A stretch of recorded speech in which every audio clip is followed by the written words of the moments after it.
Hello everybody and welcome to Learn a Trade. This is Kevin Tate. Here at a 7-Eleven location working on a Slurpee machine. It's a 4-barrel Slurpee machine, and as you can see, the soda machine is also down. We want to see why those are down. See right up here, says CO2 out on all barrels. Okay, I'm gonna show you the reason why. I'm going back here, I'm turning on the CO2 line, and I want to show you all something. Oh, excuse me.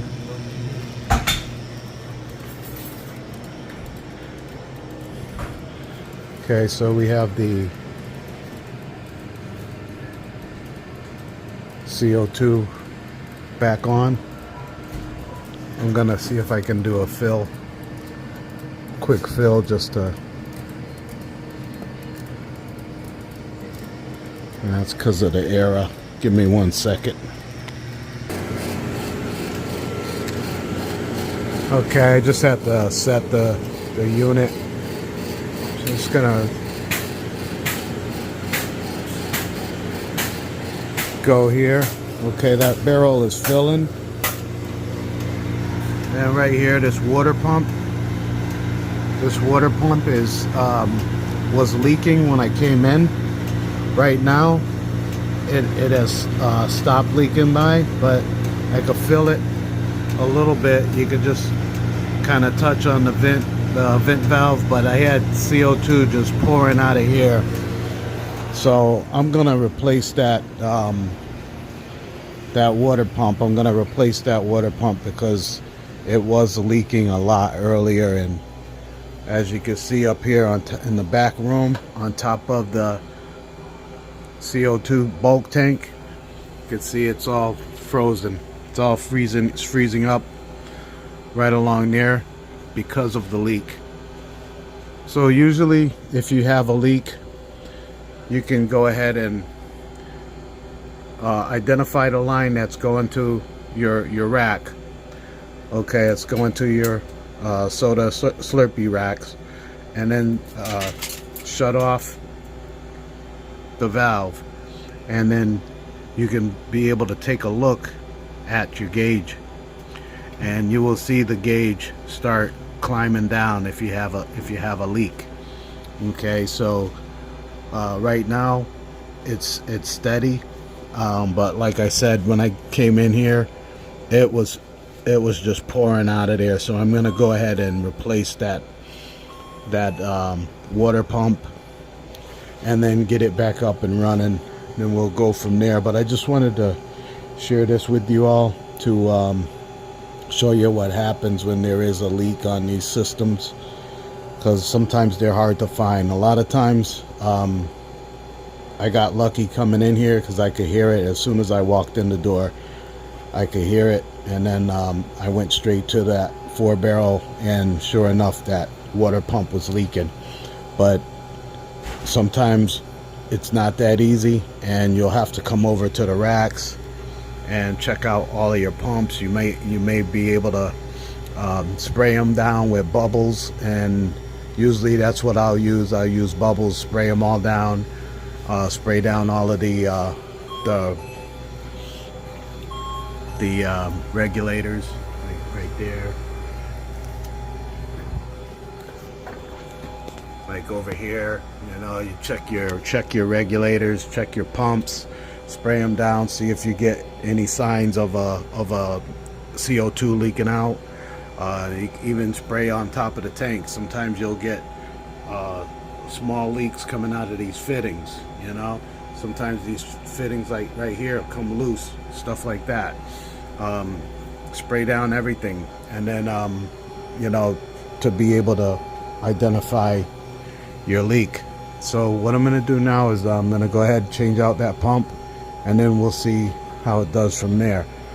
I already let the customer know that they're going to have to call to have their tank filled up, because it's been leaking for a few days now, so they're down to close to a quarter tank. So I told him it'd probably be better if they could he could just call and have them come back out and top off their CO2 after I fix the issue. So we'll see how it goes in a few.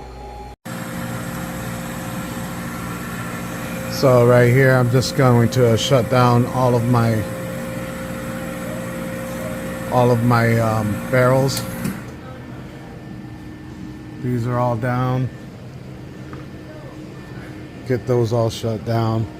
Then come around the back of the machine. Identify your water line. This is the water line. So I got the water shut off. And then I have shut off my CO2 line right there. So that's gonna take care of the water and the CO2 when I take this apart. And then that way I can just go ahead, put in the new water pump, and then hook it back up and get it started again. Yeah, to remove this water pump, it's usually good. What I use is I use a little mini wrench here. It gets in there a little better for me, and then I can just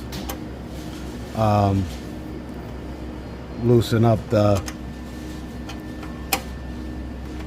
screw, get that off of there, pop it off, and then I can pull this out to work on it. And right now what I'm going to do is I'm going to get this CO2 line, which is right there. I'm going to get that CO2 line disconnected, get that out of the way. So it is kind of tight. There we go. CO2 line's out of there.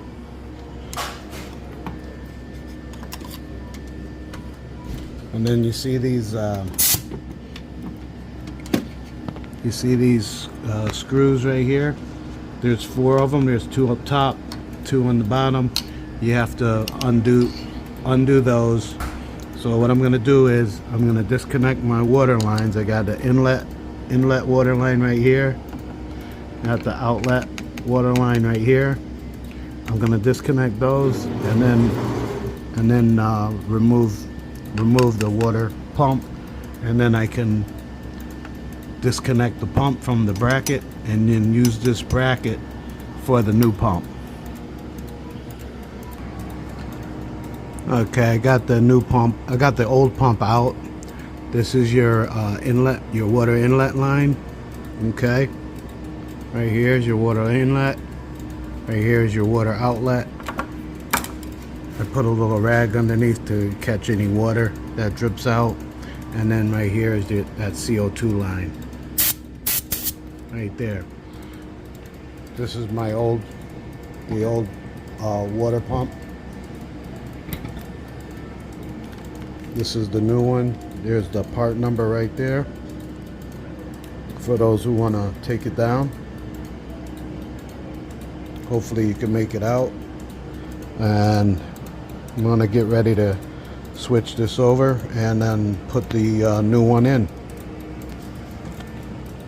Just want to show you also, if you notice, when you have this pump sitting up like so, you should be able to see it. Hopefully you see the arrow. That arrow's pointing up, letting you know that this is the way you should position it when you put the new one in. So just remember, this has an arrow on there, so you're not gonna mistake which way it should go as far as mounting it to the bracket. Okay, hopefully you can see pretty good in there. But I got my outlet side done, and the inlet side. The inlet side is in also as far as the water. I'm about to put in my CO2 line, and then we should be all set. All right, so the new water pump is in place. Both water lines and CO2 are in place, and I'm gonna go back in and see about starting her up. I'm just gonna clean up a little bit first and then start it on up. Okay, so I'm back in the back room. We're still gonna have some freezing here until the gas company gets here to fill up the bulk tank. But for now, I'm still a little over a quarter, so they're still able to use it. The Slurpee machine is back up. I'm about to put it in the freeze mode now, and then we should be good to go. There's no further leaks. Just a quick, if you have issue where there's possibly a leak, you can always go to this line that's coming out, like I said earlier, and you'll feel it. You'll feel like a pulsing going through this line. If CO2 is leaking out, you'll feel it. So like when everything is just stagnant, nothing's running, you shouldn't feel any pulsing or anything. But usually if there is a leak, you'll feel it here, and then that way you can go on from there to check out the back room, check out the racks first, and check out your Slurpee machines, check out your soda. You may have a leak at the carbonator or something like that, but other than that, that's usually how you can identify the leak. Or you can also shut off your line going to your racks, and then if you're still seeing your gauge going down, then that's letting you know that there's a leak somewhere within the system. Turn that back on, and then we'll go out, turn on these Slurpee machines, and let them do their thing.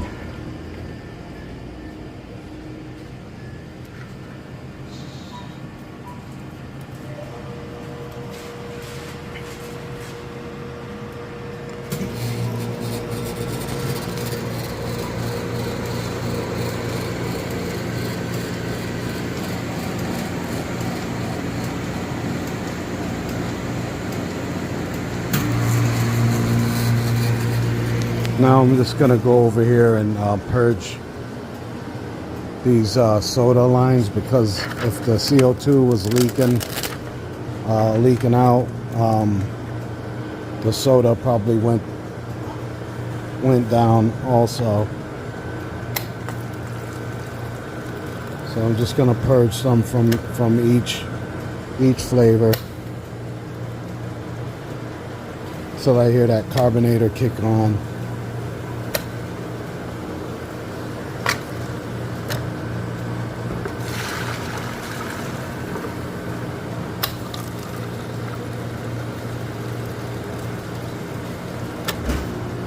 There we go.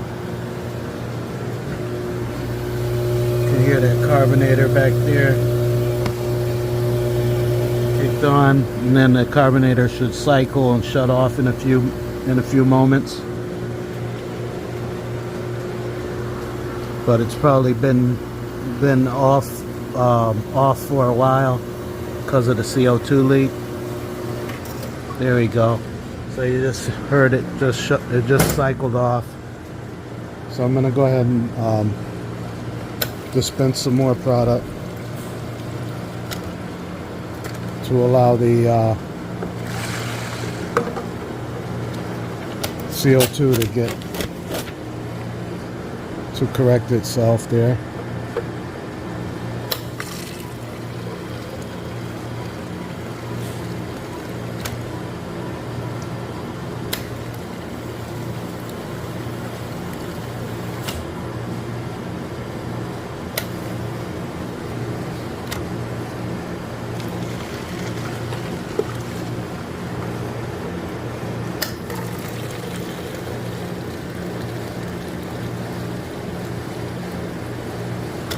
And there we go. Those are all looking better now. So that should take care of that issue. And I'm just gonna go ahead and allow my Slurpee machines to go ahead and freeze down, and then check for any additional leaks or anything like that while I'm waiting. But that's about all I have for this one. I thank you all for watching. Take care and stay well.